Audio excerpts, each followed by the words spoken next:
Waouh, j'ai fait ça quoi. J'ai réussi à faire ça chez moi. J'ai accouché à la maison, du coup je pense que c'est l'heure pour moi de vous faire mon récit d'accouchement. Tout a commencé le 5 mai 2025 à 4h du matin. J'ai commencé à avoir des contractions non régulières, un petit peu douloureuses, mais rien de fou. J'arrivais à m'endormir entre chaque contraction et à chaque contraction ça me réveillait un peu, mais j'arrivais très bien à rester dans le lit allongé. Après tout le faux travail que j'ai eu pendant un bon mois, j'en viens à me dire est-ce que cette fois-ci ça serait pas le début du travail, enfin du vrai travail quoi. Mais pour l'instant j'essaie de pas encore réveiller mon mari qui dormait juste à côté de moi. À partir de 5h du matin, les contractions ont commencé à être un peu plus douloureuses. J'ai dû m'asseoir carrément sur le bord du lit et elles devenaient vraiment très régulières toutes les 9 minutes. Vers 5h30, je décide de réveiller Baptiste en lui expliquant que je sais pas si c'est le début du travail, mais voilà, je préfère le prévenir. Je commence à avoir des contractions régulières et douloureuses. Il faut savoir aussi que tous nos proches sont à 1 heure de route et la personne qui devait venir garder notre grande de 2 ans avait 1h15 de route pour venir. On décide de les appeler quand même pour les prévenir qu'ils se réveillent au cas où, en leur disant que j'allais aller prendre une douche et que si c'était du faux travail, la douche bien chaude aurait arrêté le travail normalement. Je prépare mes habits et là c'est là que tout commence à s'accélérer. Je vais sous la douche,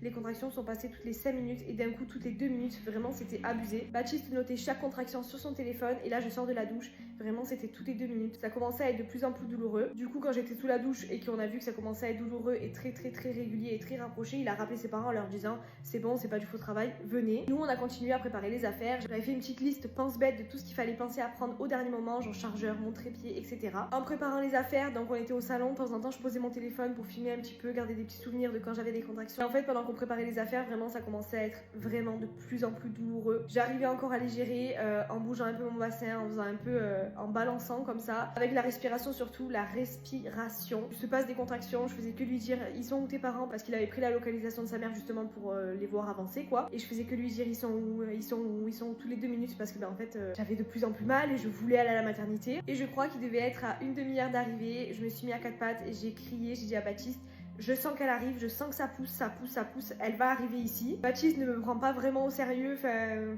je pense qu'il a dû penser dans sa tête que c'était juste parce que j'avais vraiment mal. Donc je commence à lui soumettre l'idée, je pense qu'il va falloir que tu appelles les pompiers, etc. Mais pour l'instant, il l'a pas fait. Et en fait, après, je sais plus trop, entre ce moment-là et le moment dont je vais vous parler, je sais plus trop s'il y a eu beaucoup de contractions ou pas entre temps. Et à un moment donné, j'ai une contraction où vraiment j'ai eu l'impression qu'elle était en train de sortir.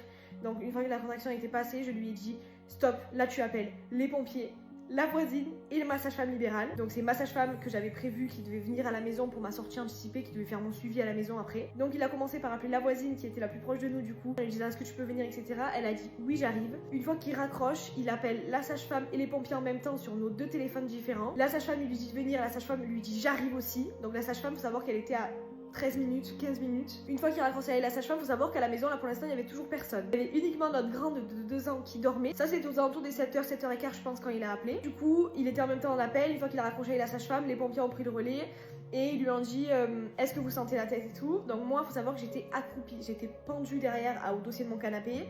Et en fait, j'étais accroupie. J'avais encore ma culotte d'ailleurs, mais j'avais enlevé mon pantalon. Et là, il met sa main pour essayer de voir si elle a la tête et en fait moi instinctivement je le repousse parce qu'en fait je le dégage un peu clairement parce qu'en fait je sentais que mon corps avait qu'une envie et j'avais besoin de pousser. C'est simple, c'était limite du soulagement. Je poussais comme si j'allais à la selle. Et en fait quand il a mis sa main, même si je pense pas qu'il ait appuyé, mais j'ai l'impression qu'il allait tout bloquer en fait, qu'il allait tout retenir.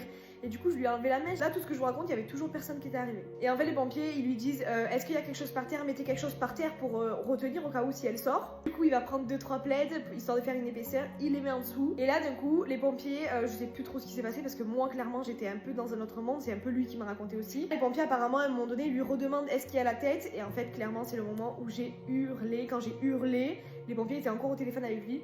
J'ai hurlé parce qu'en fait, j'ai une contraction. Mon corps, clairement, quand on dit que la nature est bien faite, mon corps a poussé tout seul. Quand sa tête est sortie, la tête est sortie en même temps que la poche des os s'est fissurée. Enfin, vraiment, la tête est sortie et j'ai perdu tout le liquide. Vous vous doutez très bien, j'ai hurlé.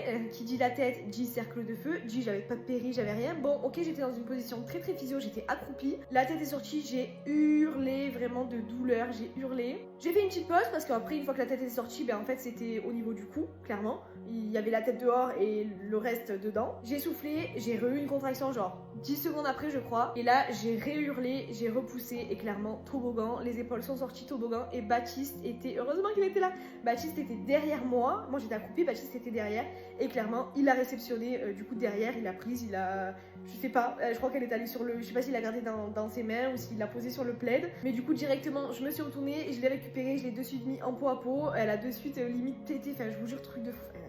Tout était si bien fait en fait. Je vous dis pas la quantité de sang qu'il y avait au sol, j'ai eu l'impression que je faisais une hémorragie alors qu'en fait pas du tout.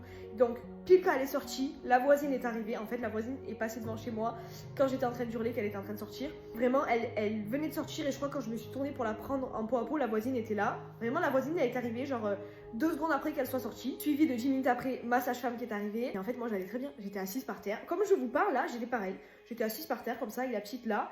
Je crois qu'elle allait déjà au sein, on m'avait mis une petite serviette, couverture histoire que voilà, parce que il était du coup 7h29 quand elle est sortie parce que ma voisine a pensé à regarder l'heure. J'ai hurlé, me demandez pas, ma grande, elle ne s'est jamais réveillée, jamais. Et en fait, une grosse flacasse de sang par terre, du liquide partout. Mais moi vraiment, je vivais ma best life, hein, vraiment sans vous mentir. Et puis après, les pompiers sont arrivés, la sage-femme elle nous a fait couper le cordon, donc c'est bien Baptiste qui a coupé le cordon. Et en fait après, je sentais que ça poussait, et du coup j'ai dit à ma sage-femme, ça pousse, elle m'a dit pousse.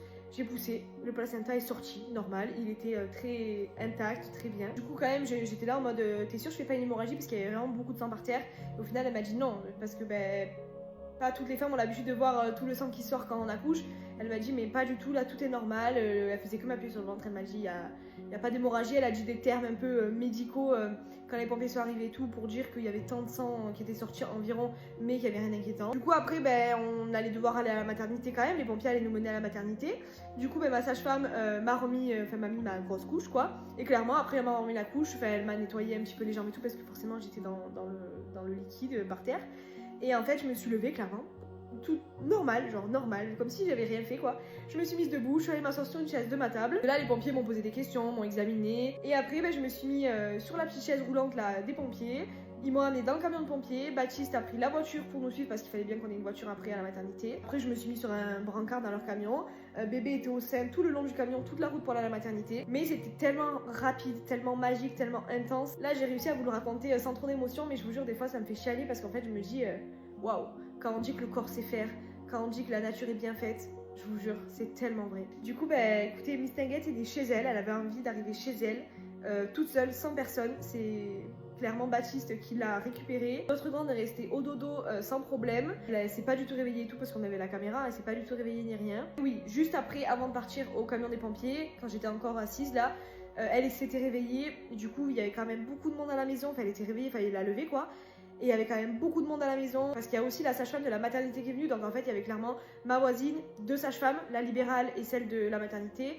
Pas mal de pompiers. Donc on voulait pas qu'elle soit trop perdue, qu'on soit plus là, qu'il y ait que mes beaux-parents et qu'en plus il y ait du monde à la maison. Enfin, on voulait pas qu'elle soit trop perturbée. Du coup, c'est Baptiste qui allait la lever. Dans la chambre avant de venir au salon, il lui a expliqué qu'il y avait du monde, que la petite sœur elle était arrivée, etc.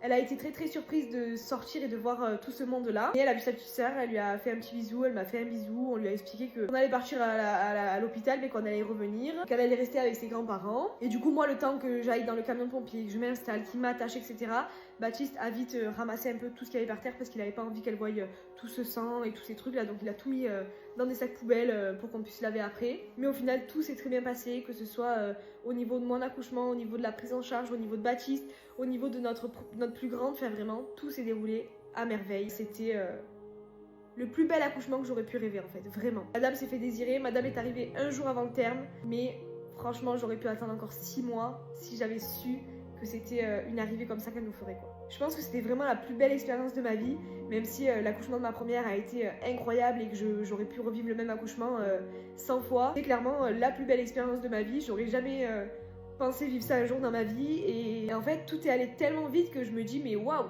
j'ai fait ça quoi. J'ai réussi à faire ça chez moi. En fait je pense que sur le moment j'ai pas vraiment réalisé parce que encore une fois tout est allé tellement vite et tout était tellement intense, mais en fait avec du recul je me dis mais waouh. Waouh! En fait, je suis fière de moi, clairement, même si j'ai pas eu le choix. Je sais qu'il y en a qui peuvent me dire oui, mais en fait, t'as pas eu le choix, donc dans tous les cas, voilà.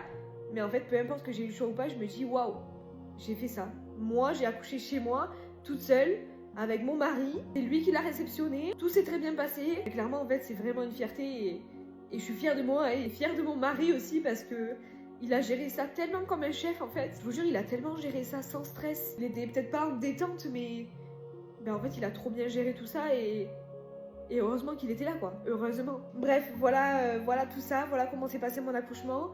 Et je vous raconte du coup le après, parce que forcément après un accouchement à domicile, on s'est pas voulu comme ça, il y a un après. Et du coup je vous raconte tout ce qui s'est passé par la suite pour nous. Bisous.